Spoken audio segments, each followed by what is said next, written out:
പരിശുദ്ധനായ ഗീവർഗീസ് സഹദായുടെ ഓർമ്മ പെരുന്നാളിലേക്കാണ് നാം ഇന്ന് കടന്നു വന്നിരിക്കുന്നത്. പെരുന്നാൾ എന്ന് പറഞ്ഞാൽ പെരിയ നാളാണ്. അതായത് വലിയ അധമമായ ശ്രേഷ്ഠമായ ദിവസം എന്നാണ് അർത്ഥം. വിശുദ്ധ ഗീവർഗീസ് സഹദായുടെ പെരുന്നാൾ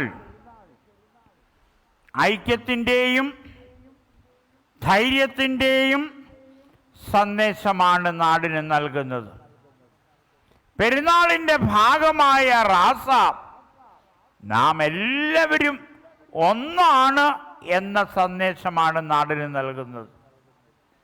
ഒരേ ആത്മാവിൻ്റെ ഭാഗമായി നാം വിവിധ ശരീരങ്ങളായി കാണപ്പെടുന്നു. ജാതിമത ചിന്തകൾക്ക് അതീതമായ പങ്കാളിത്തം റാസയിൽ നമുക്ക് കാണുവാനായിട്ട് സാധിക്കും. പെരുന്നാളിൻ്റെ പുണ്യം റാസ നാട് മുഴുവൻ നൽകുന്നു. പെരുന്നാളിൻ്റെ ഭാഗമായ വെച്ചൂട്ടും ഐക്യബോധത്തിന് ഉദാഹരണമാണ്. പലരായ നാം ക്രിസ്തുവിൽ ഒന്നായിത്തീരുന്നു. വെച്ചൂട്ടിന് വേണ്ട കോഴിയും വിറകും കയ്യിലെടുത്തുകൊണ്ട് പള്ളിയിലേക്ക് ഇടവാങ്ങൽ നടത്തുന്ന യാത്രയിലൂടെ അഹംബോധത്തെ ആണില്ലാതാക്കുന്നത്. അഹംബോധം നശിക്കുമ്പോൾ ഐക്യമുണ്ടാകുന്നു. മറ്റുള്ളവനെ തന്നേക്കാൾ ശ്രേഷ്ഠനാണെന്ന് കരുതുവാൻ ഈ യാത്ര സഹായിക്കുന്നു. പല വീടുകളിൽ നിന്നും എത്തിക്കുന്ന സാധനങ്ങൾ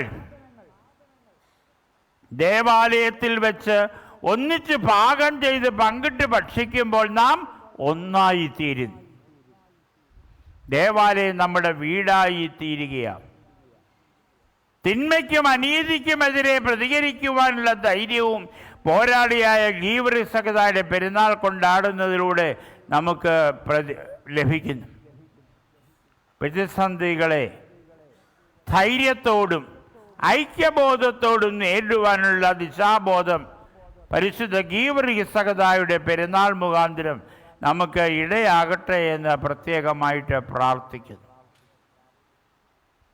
പരിശുദ്ധ ഗീവർഗീസ് സഹദാ എന്ന് പറയുമ്പോൾ ഈ ദേവാലയം ഇവിടെ നിർമ്മിച്ച കാലം മുതൽ പരിശുദ്ധ ഗീവർഗീസ് സഹദായുടെ പെരുന്നാൾ നാം കൊണ്ടാടുന്നുണ്ട്. വിശ്വാസത്തിൻ്റെ പോരാളി എന്നാണ് പറയുന്നത്. ഗീവർഗീസ് സഹദാ എന്ന് കേൾക്കുന്ന മാത്രയിൽ തന്നെ നമ്മുടെ മനസ്സിൽ ഉയരുന്ന ഒരു ചിത്രമുണ്ട്. റോമൻ പടച്ചട്ട ധരിച്ച അശ്വാരൂഢനായ ഒരു യോദ്ധാവ്, കയ്യിലുള്ള നീണ്ട കൂർത്ത കുന്തം രൗദ്രതയോട് വായ് പിളർന്നിരിക്കുന്ന വ്യാളത്തിൻ്റെ വായിൽ കുത്തിയിറക്കി അതിനെ വകവരുത്തുന്ന ഒരു ചിത്രമാണ് ഗീവർഗീസ് സഹദാ എന്ന് പറയുമ്പോൾ നമ്മുടെ മനസ്സിലുണ്ടാകുന്നത്. ഇംഗ്ലണ്ടിൻ്റെ പ്രധാനമായ നാണയമായ പൗണ്ടിലും ഈ ചിത്രം ഉല്ലേഖനം ചെയ്തിട്ടുണ്ട്. ഗീവർഗീസ് സഹദാ വിഖ്യാതനായിട്ടുള്ളത് സർപ്പഘാതകനായിട്ടാണ്. അതുകൊണ്ട് പാമ്പ് ബാധയിൽ നിന്നുള്ള സംരക്ഷണത്തിന് അനേകർ ഗീവർഗീസ് സഹദായുടെ മധ്യസ്ഥത തേടുന്നുണ്ട്. ഗീവർഗീസിനേക്കുള്ള ചരിത്രം വ്യക്തമായും ആധികാരികമായും നമുക്ക് ലഭ്യമല്ല. പാരമ്പര്യങ്ങളിലും ഐതിഹ്യങ്ങളിലും ഉറഞ്ഞു കിടക്കുന്നവയാണ് പലതും. സമകാലീന കൃതികൾ ഒന്നും ലഭ്യമല്ല. പിൽക്കാലത്ത് ജീവിച്ചിരുന്ന ചില സഭാപിതാക്കന്മാരുടെ കൃതികളിൽ ഗീവർഗീസ് സഹദായെ പറ്റിയുള്ള പരാമർശങ്ങൾ പ്രത്യക്ഷപ്പെടുന്നു. എന്നാൽ ഒരു കാര്യം എടുത്തു പറയേണ്ടിയിരിക്കുന്നു.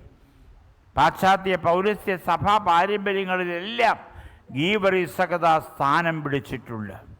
മാത്രമല്ല, ഇദ്ദേഹത്തിൻ്റെ ഓർമ്മ പെരുന്നാൾ കിഴക്കും പടിഞ്ഞാറുമുള്ള എല്ലാ കാതോലിക സഭകളും ആചരിച്ചു വരുന്നുണ്ട്. ഗ്രീക്ക് ഓർത്തഡോക്സ് സഭ ഗീവർഗീസ് സഹദായെ വലിയ സഹദയായിട്ട് വിശേഷിപ്പിക്കുന്നുണ്ട്. കുസ്തന്തീനോപ്പോലിസിൽ ഒരു കാലത്ത് 5 or 6 ദേവാലയങ്ങൾ ഇദ്ദേഹത്തിൻ്റെ നാമത്തിൽ സ്ഥാപിക്കപ്പെട്ടതായി തെളിവുകളുണ്ട്. അവയിൽ ഏറ്റവും പഴക്കമുള്ള ദേവാലയം കുസ്തന്തീനോസ് ചക്രവർത്തി തന്നെ നിർമ്മിച്ചതായി കരുതപ്പെടുന്നു. 6-ാം നൂറ്റാണ്ടിൽ ജസ്റ്റീനിയൻ ചക്രവർത്തി അർമീനിയയിലെ ബിസാനസ് എന്ന സ്ഥലത്തൊരു ദേവാലയം നിർമ്മിക്കുകയുണ്ടായി.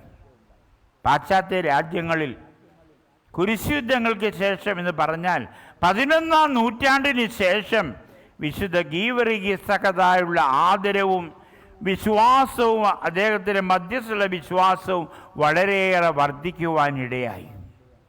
പടയാളിയായ ഈ പരിശുദ്ധൻ്റെ മധ്യസ്ഥത മൂലമാണ് പല യുദ്ധങ്ങളിലും വിജയം വരിക്കാൻ കാരണമായതെന്നുള്ള വിശ്വാസം സൈനികരിൽ വേരുറച്ചിട്ടുണ്ട്.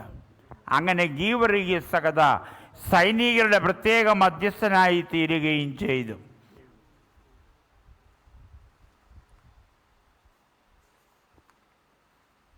റിപ്പബ്ലിക് ഓഫ് ജനീവയുടെയും ഇംഗ്ലണ്ടിൻ്റെയും സ്പെയിനിൻ്റെയും കാവൽ പിതാവാണ് പരിശുദ്ധ ഗീവർഗീസകത.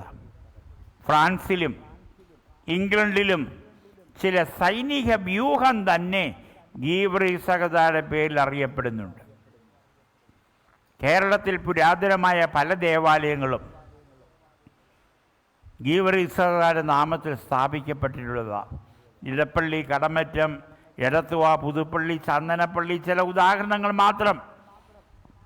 കഴിഞ്ഞ 24-ാം തീയതി മുതൽ ഗീവർഗീസകതയുടെ പെരുന്നാൾ കൊണ്ടാടിക്കൊണ്ടിരിക്കുക. ധാരാളം ഗീവർഗീസകതയുടെ നാമത്തിലുള്ള ദേവാലയങ്ങൾ മലങ്കരയിലുണ്ട്. ഇന്ന് ജാതിമത ഭേദമന്യേ സർവരാലും സകത ആദരിക്കപ്പെടുന്നു. അദ്ദേഹത്തിൻ്റെ മധ്യസ്ഥ എഴുന്നവർ 10,000-കണക്കിനായി ഉയർന്നിരിക്കുന്നു.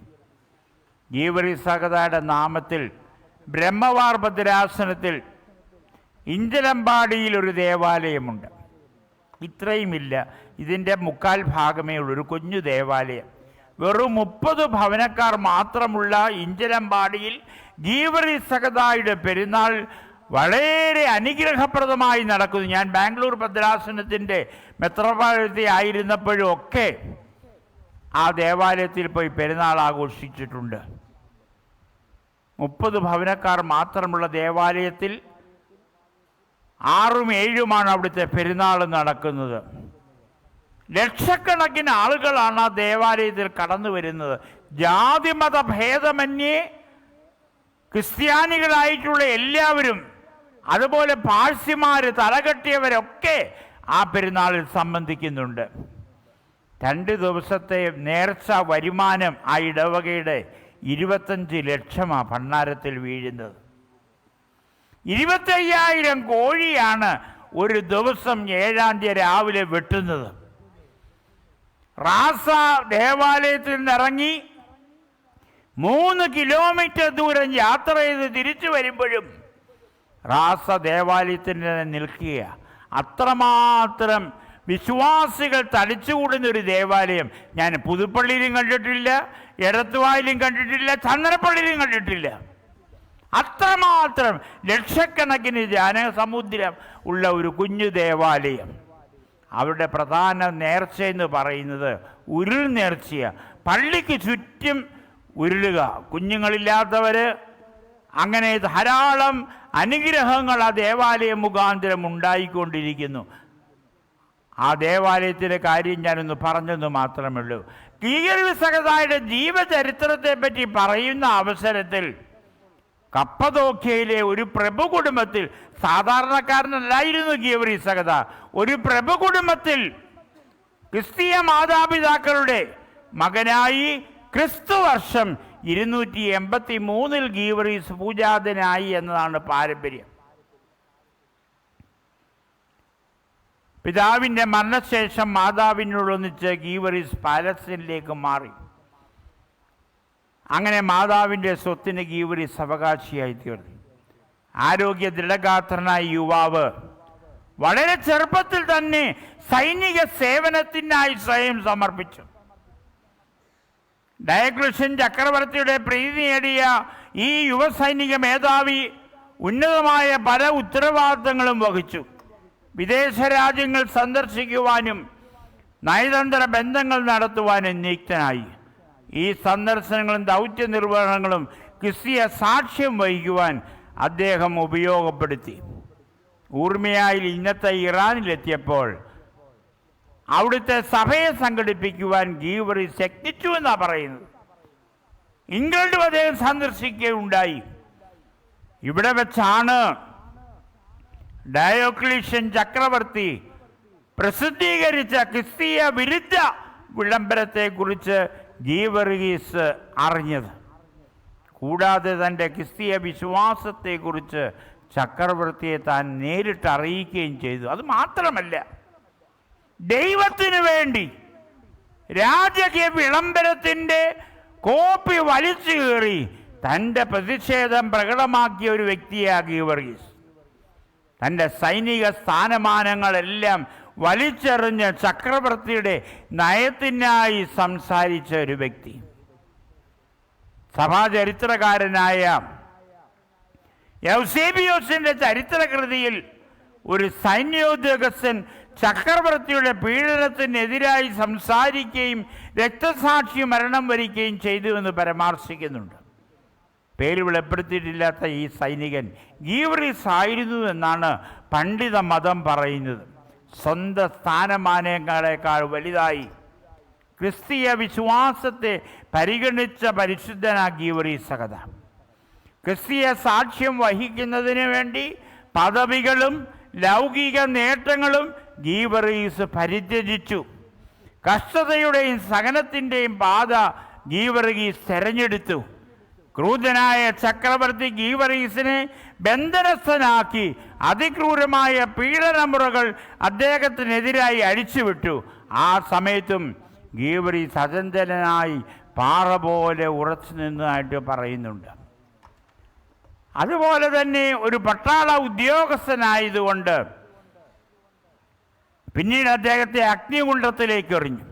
അവിടെ നിന്നും പൊള്ളൽ പോലും ഏൽക്കാതെ പ്രസന്നവദനായിട്ട് ഗീവറീസ് കടന്നു വന്നു. ഒടുവിൽ അദ്ദേഹത്തെ വാൾ കൊണ്ട് വെട്ടിക്കൊല്ലുകയാണ് ചെയ്തത്. ആ അന്ത്യനിമിഷത്തിൽ പോലും ഗീവറീസ് മുട്ടുകുത്തി ഉയരത്തിലേക്ക് കണ്ണുകൾ ഉയർത്തി പ്രാർത്ഥിച്ചു. എന്താ പ്രാർത്ഥിച്ച്? എൻ്റെ മധ്യസ്ഥയിൽ ശരണപ്പെടുന്നവർക്ക് രക്ഷകനായ യേശു അങ്ങെക്കാലവും അവർക്ക് ആശ്വാസദായകനായിരിക്കണമേ എന്ന് പ്രത്യേകം പ്രാർത്ഥിച്ചു. ഒരു പട്ടാള ഉദ്യോഗസ്ഥൻ ആയതുകൊണ്ട് ക്രിസ്തീയ ജീവിതവും ക്രിസ്തീയ സാക്ഷ്യവും അസാധ്യമെന്ന് ആരെങ്കിലും ധരിച്ചിട്ടുണ്ടെങ്കിൽ തിരുത്തി കുറിക്കുന്നതാണ് ഗീവറീസ് സഹതായുടെ ചരിത്രം. എനിക്കറിയാം, ഇവിടെയും പട്ടാളക്കാരൊക്കെ കാണും. ഓരോ വിശ്വാസിയും അവൻ്റെ ഹൃദയത്തിൽ ഒരു രക്തസാക്ഷിയായിരിക്കണം. വിശ്വാസത്തിന് വേണ്ടി സകലതും പരിത്യജിക്കുവാനുള്ള സന്നദ്ധതയാണ് ഒരാൾക്ക് വേണ്ടിയിരിക്കുന്നത്. ക്രിസ്തുവിനും അവിടുത്തെ സുവിശേഷത്തിനും വേണ്ടി പീഡകളും കഷ്ടങ്ങളും സഹിക്കുന്നത് ഭാഗ്യമാണെന്ന് ഓർക്കും. പരിശുദ്ധ പിതാക്കന്മാരെല്ലാം അങ്ങനെയായിരുന്നു. സ്തേഫാനോ സഹത കല്ലെറിയുമ്പോഴും മറ്റുള്ളവർക്ക് വേണ്ടി പ്രാർത്ഥിച്ച സഹത. വൈദിക ശ്രേണിയിലും എങ്ങനെ ചെയ്യാതെ ഒരു മെത്രാപ്പോലീത്തായോ ഒരു വൈദികനോ ഒന്നുമാകാത്ത ഒരാളായിരുന്നു ഗീവറീസ്. പ്രത്യേകിച്ച് ഒരു സൈനിക മേധാവി എന്ന സ്ഥാനത്ത് ജീവിക്കുകയും പ്രവർത്തിക്കുകയും അവസാനം വിശ്വാസത്തിന് വേണ്ടി വീരചരമം വരിക്കുകയും ചെയ്തൊരു പരിശുദ്ധനാണ് മാർ ഗീവറീസ്. അതുകൊണ്ട് അദ്ദേഹത്തെ സഹത രക്തസാക്ഷിയായി സഭ കണക്കാക്കുന്നു. അദ്ദേഹത്തിൻ്റെ ജീവിതവും സാക്ഷ്യവും ആർക്കും ഉത്തേജനം നൽകുന്നു. ചുരുക്കത്തിൽ വിശുദ്ധ ഗീവറീസ് എന്നത് ഒരു ചരിത്ര പുരുഷൻ മാത്രമല്ല, മറിച്ച് ലോകാവസാനം വരെ തിന്മയ്ക്കെതിരെ പോരാടാൻ ഓരോ ക്രിസ്ത്യാനിയെയും പ്രചോദിപ്പിക്കുന്ന ആത്മീയ ഊർജമാണ്. തിന്മയുടെ പാമ്പുകളെ നമ്മുടെ ഉള്ളിൽ നിന്ന് അകറ്റാനും നന്മയുടെ പടയാളികളായി മാറാനും നമുക്ക് ഇടയാകട്ടെ എന്ന് പ്രത്യേകം പ്രാർത്ഥിക്കുകയും ആശംസിക്കുകയും ചെയ്യുന്നു.